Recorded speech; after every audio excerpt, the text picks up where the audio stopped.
Hey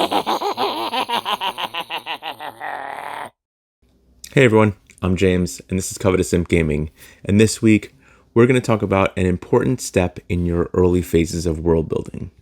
Before we get started with that, please do the internet robots a favor, like this video, leave us a comment below about videos you would like to see in the future, hit the subscribe button and the bell so you're alerted to when we release our future content, and check us out on Facebook and Patreon. Those links are down below. So in writing, this document is referred to as a world Bible or a story Bible, and it's simply a document that holds all the rules and the nitty-gritty of your world in one place that you can go back and reference at any time so that nothing can be broken, at least on your end. So the first big part of this is, what's the premise? What story are you going to tell? Is it a political intrigue story? Is it a demon invasion? Are we, as the players, trying to take over the world? Whatever it is, that's the first part that you need to really hammer out. The next thing, as you're developing a map, you're going to want to start to identify who's going to live where, and who lives here, what do they do, what do they produce, what threatens them, what defends them. A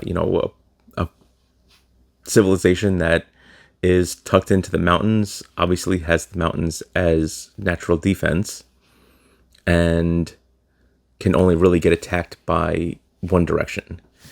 And that's great. So that's the things that defend them, and now you just have to figure out what threatens them. So number 3 has 2 parts, and the first part is about your antagonist.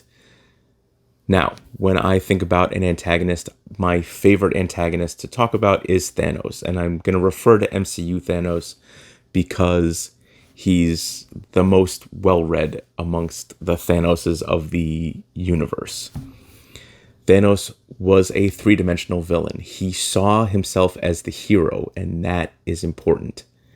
If your villain sees themselves as the hero, Thanos had a very noble goal. If I kill half of the universe won't be overpopulated anymore. And for the heroes, that seems like you're killing half of the universe, though, and that's wrong.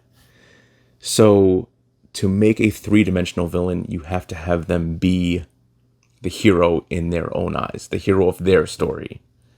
And the second part of number 3 is, what is going to break your world story-wise, and that ties directly into what is the antagonist's goal.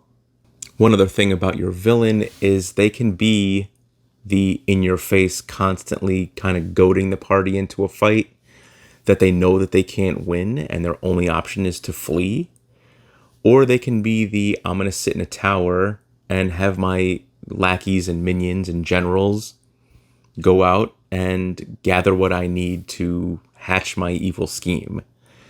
And those generals will be great mini bosses in a multi-act campaign. You get to the end of Act 1, and here's General Number 1 to prevent the party from destroying something that the super end boss needs to hatch that evil scheme.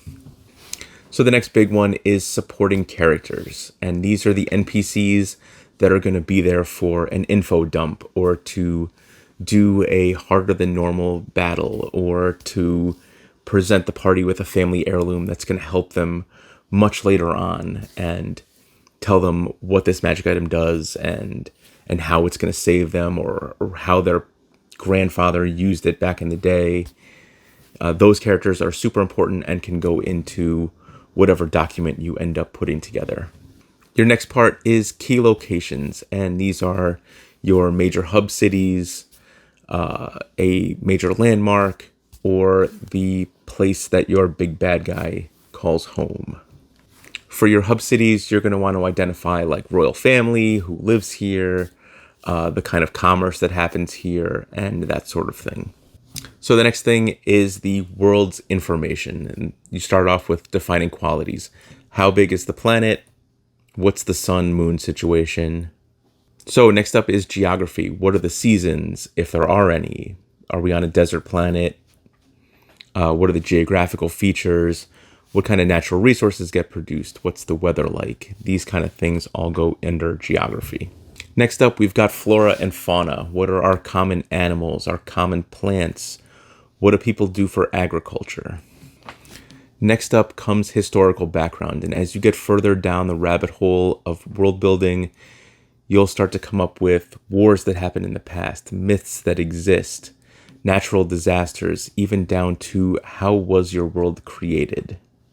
So the next thing is people and races. What's the population of the world? What languages they speak? Is common a thing? What are the primary races? Are you populating a world full of tieflings and you'd be hard-pressed to find a normal human? And then your social structure. What's law look like? What's crime look like? Religion. Do we have 30 different gods? Are there only 2 gods and they're at war with one another? What does technology look like? Medicine. And finally, magic. How common is magic? What is acceptable for magic? Is it commonplace to see somebody casting spells out in public? Or are those people shunned or jailed? So I hope this video answered most of your world building questions. And if you watch this video and you now have more questions than you got answered, please feel free to leave those questions in the comments down below. I go through every comment and answer every question that I can. So please feel free to do so.